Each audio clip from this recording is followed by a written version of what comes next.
If your mother is still alive, listen carefully, because this story might change how you treat her. In a quiet neighborhood where the evenings were soft and the nights carried the faint sound of distant hymns, stood a modest but beautiful home. It wasn't the size of the house that made it special. It was what lived inside it. Faith, hope, and a kind of love that most people only talked about but never truly lived. Margaret Lawson built that home with her own hands and her prayers. Not bricks alone, but patience. Not furniture alone, but sacrifice. Not just walls, but protection. Every morning, before the sun even considered rising, Margaret would already be awake, kneeling beside her bed. Her whispered prayers filled the silence like a gentle wind. Lord, guide my daughters. Keep them in your light. Let nothing pull them away from you. Her voice was never loud, but it was always certain. Margaret had 2 daughters. Clara, the elder, calm, thoughtful, always observing more than she spoke. And Emily, the younger, bright, lively, full of laughter that could light up even the darkest room. They were her world. Everything she did for them.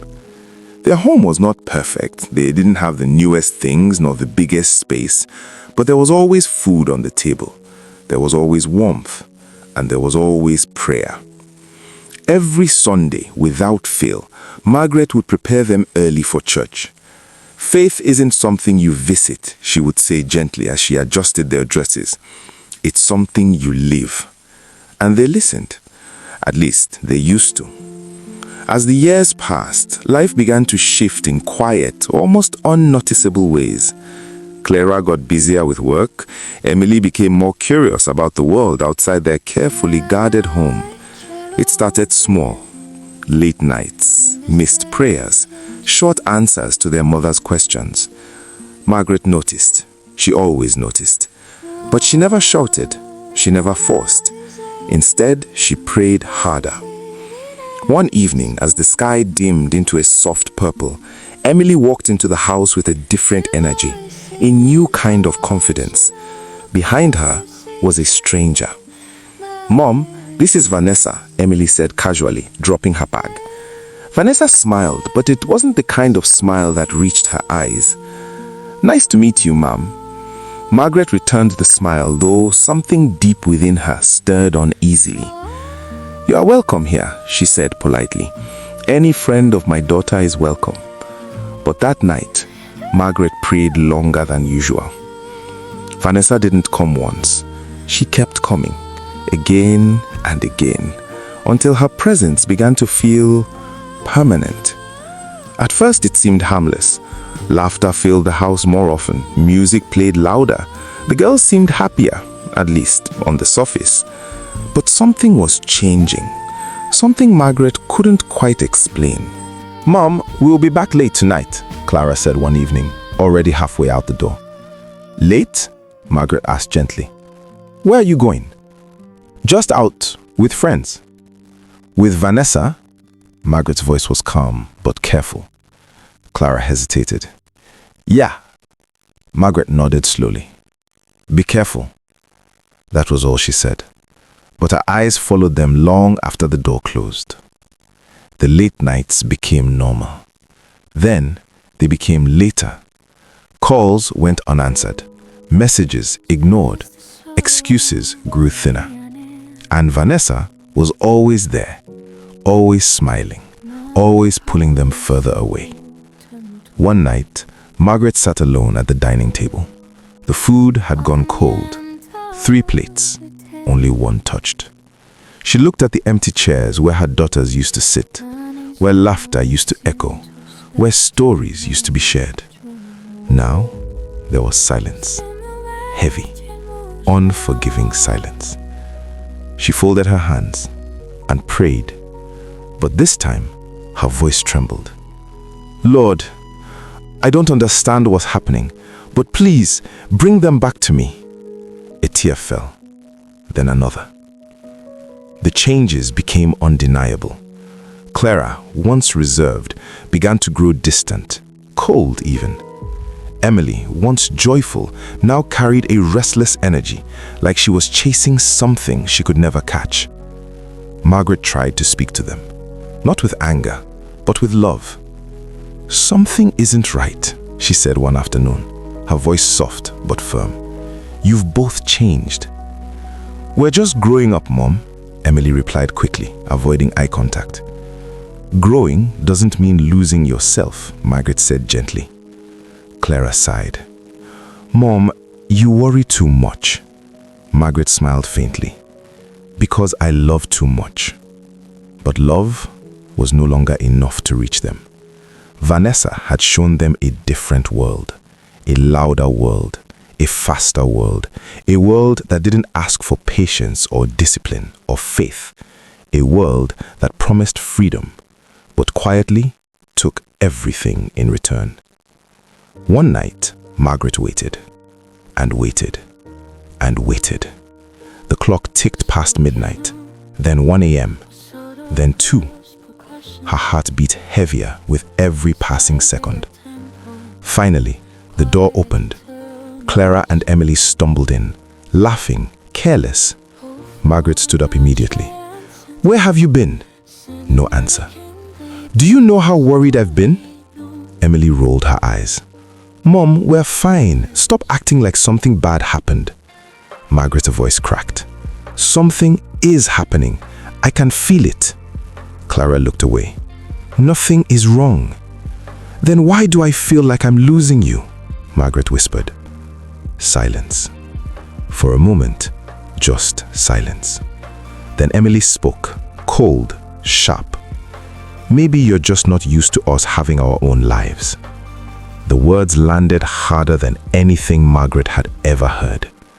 She didn't shout, she didn't argue, she just stood there, as something inside her quietly broke. Days turned into weeks, weeks into months. The house no longer felt like home. It felt like a place people passed through. Margaret grew quieter, weaker, but her prayers never stopped. Even when her voice became faint, she still prayed. One evening, she collapsed, right there in the living room. No one was home. No one saw it happen. It was a neighbor who found her, unconscious, still, alone. The hospital was cold, unforgiving. Machines beeped in slow, steady rhythms. Clara and Emily stood at the foot of the bed. For the first time in a long time, they were silent. Their mother lay there, fragile, smaller than they had ever seen her. A doctor approached them. "She's very weak," he said carefully. "Stress, emotional strain, it's taking a toll." Emily's hands began to shake. Clara swallowed hard. "Will she be okay?" The doctor hesitated. "We'll do everything we can." That night, for the first time in months, Clara prayed. Not out of habit, but out of desperation. "God, please don't take her." Emily sat beside their mother, holding her hand. "Mom, we're here," she whispered. "We're really here." But Margaret didn't respond. In the early hours of the morning, the machines changed. The steady rhythm broke. Doctors rushed in. Voices filled the room. But it was too late. Margaret Lawson was gone. The silence that followed was louder than anything the house had ever known. Clara and Emily stood there, frozen, not crying, not speaking, just empty. Because in that moment, they understood everything. The late nights, the ignored calls, the harsh words, the prayers they had mocked, the love they had taken for granted. All of it. It came crashing down at once. The funeral was simple, just like Margaret would have wanted. A small gathering, soft hymns, and a quiet kind of grief that words couldn't hold. Back home, the house felt different. Not empty, but hollow. like something sacred had been taken away. On Margaret's bedside table, Clara found a notebook, old, worn, filled with handwritten prayers, page after page, every single one about them. Lord, protect Clara. Guide Emily's heart. Keep them safe from the wrong people. Bring them back if they ever stray. Emily's hands began to shake. Tears blurred the words. She never stopped praying for us, she whispered. Clara nodded, unable to speak. That night, they knelt together in the same spot their mother used to kneel. And for the first time, they understood what she had been trying to give them all along. Not control, not restriction, but protection, love, and a path that wouldn't destroy them. Vanessa never came back. Her absence said everything. Because some people don't stay to fix what they break. Clara and Emily changed, not instantly, but truly. They rebuilt their lives, slowly, painfully. They returned to church. They returned to faith. But most importantly, they carried their mother's lessons with them. Because some losses don't just hurt, they teach. Moral lesson. Not every influence that feels exciting is good for you. The wrong people don't always look dangerous, but their impact can be devastating.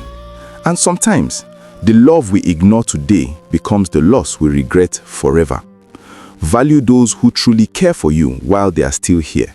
Because once they are gone, no apology, no change, no prayer can bring them back.